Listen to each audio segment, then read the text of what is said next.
Assalamualaikum warahmatullahi wabarakatuh. Waalaikumsalam. Saya SPOG. Baru semalam saya dapat kasus seorang ibu datang dengan kehamilan kira-kira 4-5 bulan. Dalam pemeriksaan USG ketemu ada kelainan. Kalau menurut medis itu kelainan itu berat. Jadi anencefali. Jadi kepalanya tidak berkembang dengan baik. Di mana situ kan otak segala macam, regulator segala macam. Ternyata dia sudah datang ke dokter SPG lain segera untuk second opinion. Kalau dari ilmu kedokteran, itu harapan hidup untuk anak yang dengan kelainan berat seperti begini kecil. Secara ilmu kedokteran. Yang sering kita temuin kalau dalam profesi SPOG, pertanyaan pasien adalah, dokter, apa yang harus kami lakukan untuk berikutnya? Ada beberapa center pendidikan yang menyatakan terminasi. Tapi dalam hati kecil, karena ini makhluk Allah, kan diciptakan sempurna. Apakah harus diterminasi? Jadi yang saya bilang sama sepasang suami istri tadi, kenikmatan hamil itu tidak hanya waktu lahir anaknya bisa apa-apa, bukan begitu. Saya bilang, ada orang yang nikmat hamil, waktu mual dia bangga. Merasakan gerakan anak juga rasanya happy sekali. Ada gerakan anak, senang dia. Jadi saya bilang, kalau saya ibu, teruskan saja sampai 9 bulan, kan banyak kenikmatan ibu alami, walaupun nanti ujungnya lahir secara teoritis itu nggak bisa bertahan hidup. Mohon masukan dari Ustadz, apakah yang saya sampaikan itu salah, dan kemudian apa yang harus saya nasihatkan sama ibu tersebut yang kaitannya dengan Al-Quran. Terima kasih. Assalamualaikum warahmatullahi wabarakatuh. Assalamualaikum. Ini sangat bagus sekali pertanyaannya.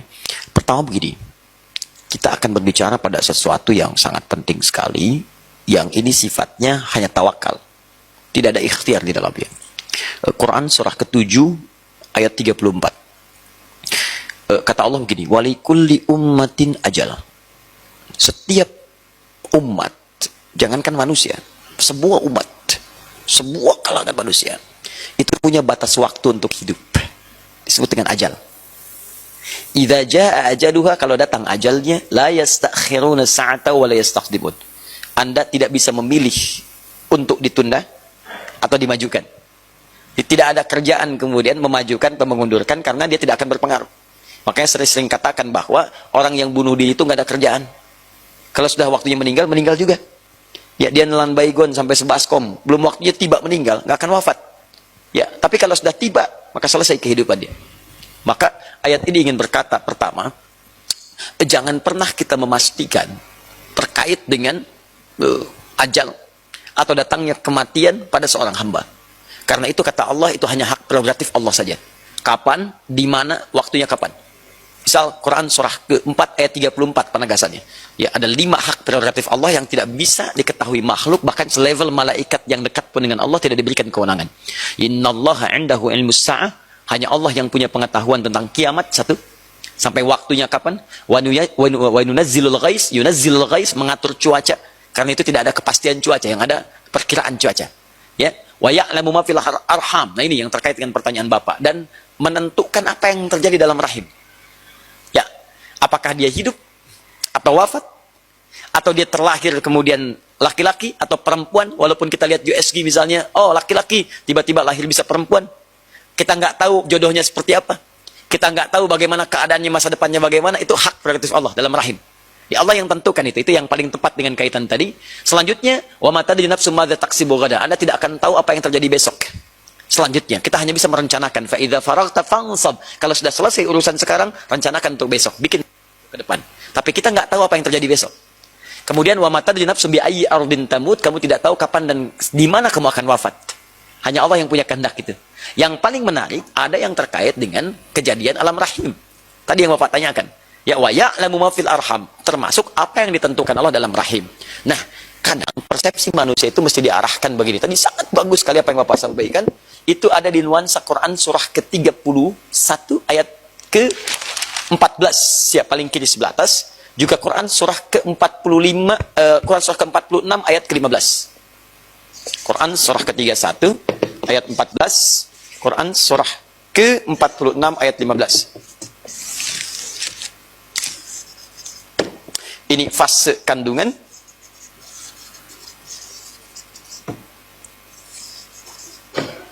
Prosesnya tadi yang Quran surah ke-22 ayat ke-5, termasuk di Quran surah ke-23 ayat 11 sampai 13 tadi. Saya mau fokuskan ke sini dulu. Allah memberikan apresiasi tinggi dan nilai yang sangat dahsyat bagi perempuan yang sedang mengandung. Dan itu langsung dinilai sebagai perjuangan seorang ibu pada puncak jihad fisabilillahnya. Dia sedang berjihad. Ibu yang mengandung itu nggak sembarangan, dia sedang berjihad.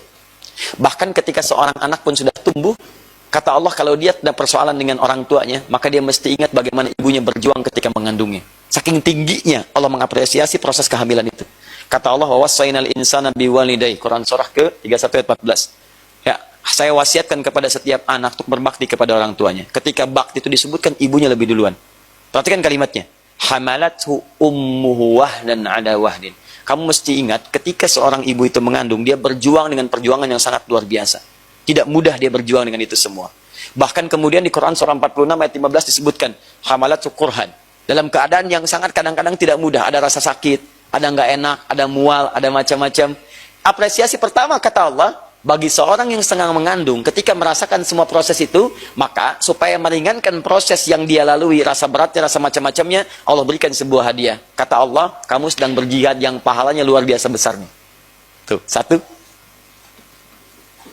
Jihad itu kan kalau dikerjakan, maaf, kalau dia lulus, dia mujahid. Kalau wafat, dia syahid. Pahalanya langsung surga. Maka motivasi pertama para SPOG kepada perempuan yang sedang mengandung, ketika sampai dia datang, supaya memberikan ketenangan pada kandungannya, ketenangan pada jiwanya, sampaikan, Bu, selamat ya, ibu bukan sekedar mengandung, tapi sekarang ibu sedang berjihad, yang statusnya sangat luar biasa. Kalau ibu berjuang, ibu jadi mujahid, pahalanya luar biasa besar. Mana Pak? Sampaikan. Sebenarnya Bapak Ustadz apa dokter sih? Nih, misalnya, dorong. Ya, jadi ketika Anda sampaikan si ibu itu dengan status yang indah, Anda sedang berjuang, Anda sedang berjihad, Anda sedang macam-macam dan sebagainya, maka minimal akan memberikan ketenangan kepada jiwa.